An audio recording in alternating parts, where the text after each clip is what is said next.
Le mercato du FC Barcelone est en train de s'accélérer et plusieurs dossiers majeurs pourraient connaître un tournant dans les prochains jours. Commençons avec Joao Cancelo. Son retour au Barça est désormais tout proche. Après plusieurs semaines de négociations, le club catalan et Al Hilal sont enfin proches d'un accord définitif. Hansi Flick souhaitait absolument récupérer le latéral portugais, convaincu par son apport lors de son premier passage en Catalogne. L'accord avec le joueur est déjà bouclé depuis plusieurs jours.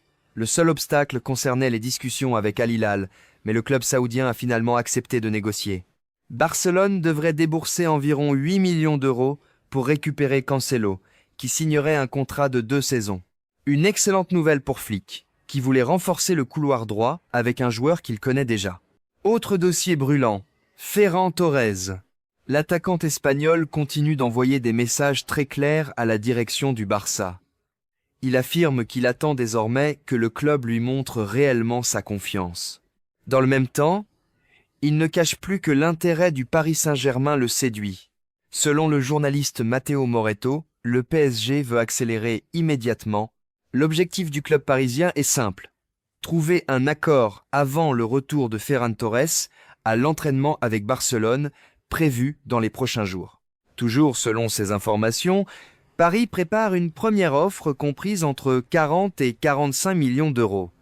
Une proposition qui pourrait lancer officiellement les négociations entre les deux clubs.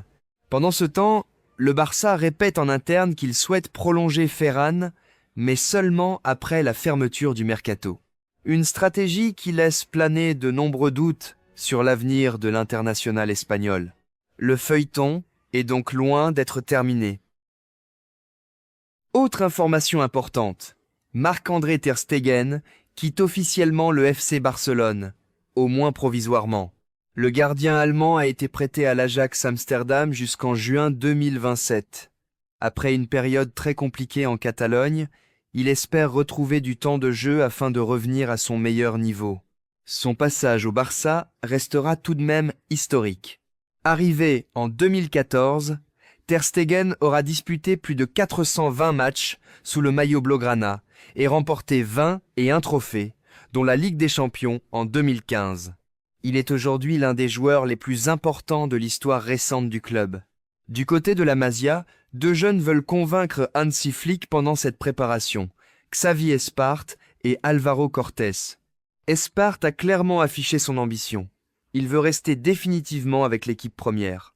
Polyvalent, capable d'évoluer comme latéral droit ou au milieu de terrain, il bénéficie déjà de discussions pour prolonger son contrat jusqu'en 2028 avec une revalorisation salariale. Même objectif pour Álvaro Cortés. Le défenseur central estime que son aventure avec le Barça Athletic est terminée et souhaite désormais intégrer définitivement le groupe professionnel. Flick apprécie son profil, mais la concurrence reste énorme dans l'axe de la défense. Un prêt reste donc une possibilité si le club estime qu'il a besoin de davantage de temps de jeu. Pendant ce temps, Barcelone continue également de préparer son avenir en s'appuyant sur sa formation. Les dirigeants veulent donner davantage de place aux jeunes issus de la Masia, tout en sécurisant les contrats des talents les plus prometteurs. La préparation estivale sera donc déterminante pour plusieurs joueurs qui jouent probablement leur avenir sous les couleurs blaugrana. Le dossier Rodri continue également de faire énormément parler. Le milieu de Manchester City est suivi par plusieurs géants européens, notamment le PSG, le Bayern Munich, le Real Madrid, mais aussi le FC Barcelone. Après la grave blessure de Frenkie de Jong, les Blaugrana ont étudié la possibilité de recruter le Ballon d'Or espagnol afin de renforcer leur milieu de terrain. Mais selon les dernières informations venues d'Espagne, Rodri aurait déjà fait son choix. S'il quitte Manchester City cet été, sa priorité serait le Real Madrid. Le joueur souhaiterait revenir dans sa ville natale et porter le maillot merengue. Les dirigeants madrilènes restent confiants et espèrent conclure un accord autour de 60 millions d'euros, même si Manchester City réclame environ 75 millions. De son côté, Barcelone garde un œil sur le dossier sans passer à l'offensive, préférant actuellement finaliser les arrivées de Joao Cancelo et d'un nouvel attaquant. Justement, le dossier Julián Álvarez reste complètement bloqué. Les agents de l'attaquant argentin vont rencontrer cette semaine les dirigeants du Barça afin d'essayer de trouver une solution. L'objectif est de convaincre l'Atlético de Madrid d'accepter enfin une négociation. Mais le club madrilène refuse toujours de vendre son meilleur buteur à un rival direct. Enfin, le Barça sait qu'il ne peut pas se tromper durant ce mercato. Grâce au retour de la règle du 1 contre 1 du fair play financier, les Catalans disposent cet été d'une liberté qu'ils pourraient perdre dès la saison prochaine avec le retour temporaire à Montjuïc.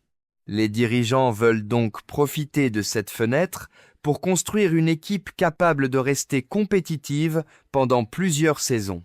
Les prochaines semaines s'annoncent donc décisives pour l'avenir du FC Barcelone. Et vous, quel dossier est le plus important selon vous?